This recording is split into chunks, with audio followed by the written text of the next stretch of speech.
Is it normal to get sick with a cold, with a flu, whatever, a few times a year, especially when the season changes? Ich würde sagen, ein Stück weit ja.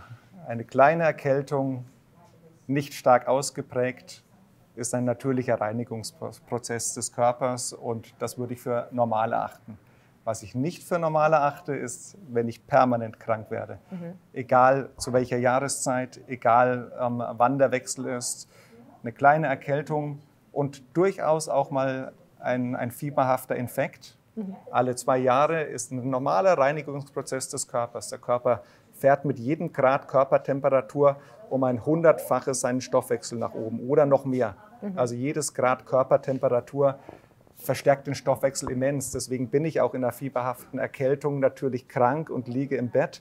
Und der Körper braucht alle Energie, um die Regeneration, die Reinigung des Körpers vonstatten zu bringen. Aber kleine Erkältungskrankheiten, im Grunde normal, bitte nicht permanent. Da spreche ich von Immundefizienz.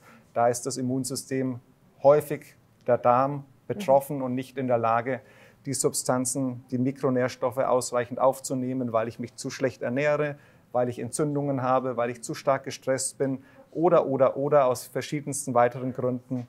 Und ich kann auf dem Weg eben meine gesundheitliche Stabilität nicht generieren. Should we take pills for lowering the temperature at, I don't know, 38 or... No, please don't. Please don't. Okay. Das Fieber ist dringend notwendig, um den Körper zu reinigen. Wir wissen, dass es ab einer gewissen Körpertemperatur 40 Grad aufwärts durchaus auch gefährlich werden kann, aber über einen längeren Zeitraum.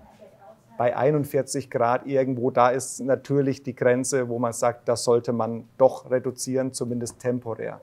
Alles bis 40 Grad muss aus meiner Sicht nicht runtergefahren werden, sondern wir sollten das nutzen, dass unser Körper uns hilft, aufzuräumen. Borrelien zum Beispiel gehen bei 41 Grad Körpertemperatur kaputt. Das ist die Temperatur, wo Borrelien wirklich zerstört werden können. Komme ich relativ nahe an diesen Prozess heran, dann ist der Körper aber hochgefahren und beginnt aufzuräumen. Das heißt, es ist notwendig, zu fiebern und wir sollten es bitte nicht zu intensiv reduzieren. Außer ich bin vor einem Delirium, ich merke, der Patient trinkt nicht, der Patient ist ja nicht in der Lage, das Fieber gut durchzustehen. Da gibt es sicherlich auch mal den einen oder anderen Grund, vorher zu intervenieren. Aber im Normalfall bitte Fieber in diesen niedrigeren Bereichen passieren lassen und ausnutzen. Also with children, because mothers, we are a lot of times afraid for our children. Also wenn Sie meine Frau fragen, ja. Wenn Sie mich fragen, ja. Und unsere Kinder haben immer gefiebert. Und wir hatten auch Tage, teilweise Fieber mit 39,5 Grad, auch bis 40 Grad heran. Und das sollte nur einfach wirklich gut begleitet werden. Wenn das Kind nichts trinkt, dann würde ich reduzieren. Wenn ich merke wirklich, es geht in den Bereich, wo dehydriert wird, dann müssen wir aufpassen. Aber wenn ich das gut begleiten kann und ich merke, meinem Kind geht es damit nicht schlecht, warum sollen wir es denn reduzieren? Also alles bis 39 Grad beim Kind. Wo ist das Problem? Sehe ich keines. How important is actually, in reality, vitamin D when it comes to just being strong immunity, having strong immunity? Ja, es ist essentiell. Vitamin D ist einer der wichtigsten Stoffe für unser Immunsystem. Früher wurde ja immer nur der Fokus auf die Knochen, auf die Gelenke gelegt, keine Osteoporose zu bekommen und dergleichen. Vitamin D ist der Immunregulator schlechthin. Vitamin D hat so viele wahnsinnig wichtige Funktionen im Immunsystem und hohe Vitamin D-Level sind essentiell wichtig. Sie müssen wissen, gehe ich in einem Land bei 30 Grad an den Strand für eine Stunde. In einer Stunde baut mein Körper 20.000 internationale Einheiten Vitamin D in einer einzigen Stunde. Bei uns in Deutschland werden 1.800 Einheiten am Tag als Substitution empfohlen. Ein lächerlicher Wert. Damit kann der Körper nicht arbeiten. Wir brauchen Werte, die höher liegen. Was ist der richtige Spiegel? Was ist der richtige Wert? ich möchte bitte gerne einen Wert von 100 oder mehr haben. Ich individuell persönlich. Eine Intoxikation, wo es wirklich gefährlich wird, beginnt bei einem Wert von 375. Dann wird es kritisch. Dann sollte man dringend auf die Bremse treten. Ich habe noch nie einen Patienten gesehen, der solche Werte erreicht hat.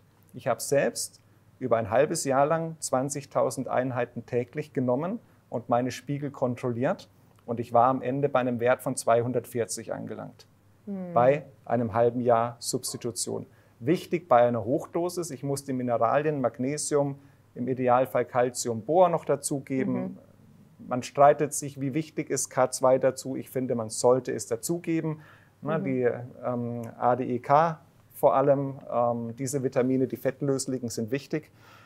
Aber in diesem Bereich muss man nicht gehen. Ein gesunder Wert mit 2.000, 3.000 Einheiten am Tag, damit macht niemand etwas falsch. Das sind die Sachen in dieser Dosis, das gebe ich meinen Kindern im Winter zum Beispiel durchgehend. Ich nehme normalerweise, ohne mich zu messen, im Winter zwischen 5.000 und 10.000 Einheiten. Im Sommer an der Sonne nehme ich kein Vitamin D. Und in den Übergangszeiten oder wenn ich viel im Büro bin und nicht an der frischen Luft und nicht an der Sonne, dann substituiere ich in den kleinen Bereich mit 2.000 Einheiten in etwa. Warum ist es so wichtig? Weil Vitamin D auf so vielen Ebenen für uns essentiell ist. Immunsystem, natürlich der Knochenstoffwechsel, klar, den muss man im Auge haben. Vitamin D ist epigenetisch wirksam und hat auf Tausende unserer Gene positiven Einfluss. Wir wissen, dass Vitamin D Gene regulieren kann. Zum Beispiel, dass bestimmte Gene, Autoimmungene zum Beispiel, nicht angeswitcht werden können mit einer regelmäßigen, guten Dauerversorgung mit Vitamin D.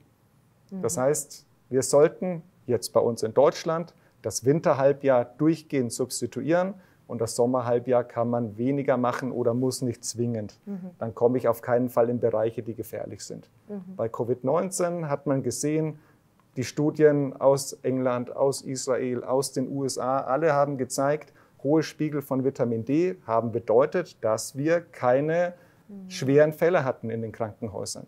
Und das ist glasklar belegt. Genauso wie die Saisonalität. Bei hohen Spiegeln haben wir die Probleme nicht bekommen. Also ja, es ist mit der wichtigste Immunregulator überhaupt. Aber noch so viel wichtiger für alles Mögliche. Ja.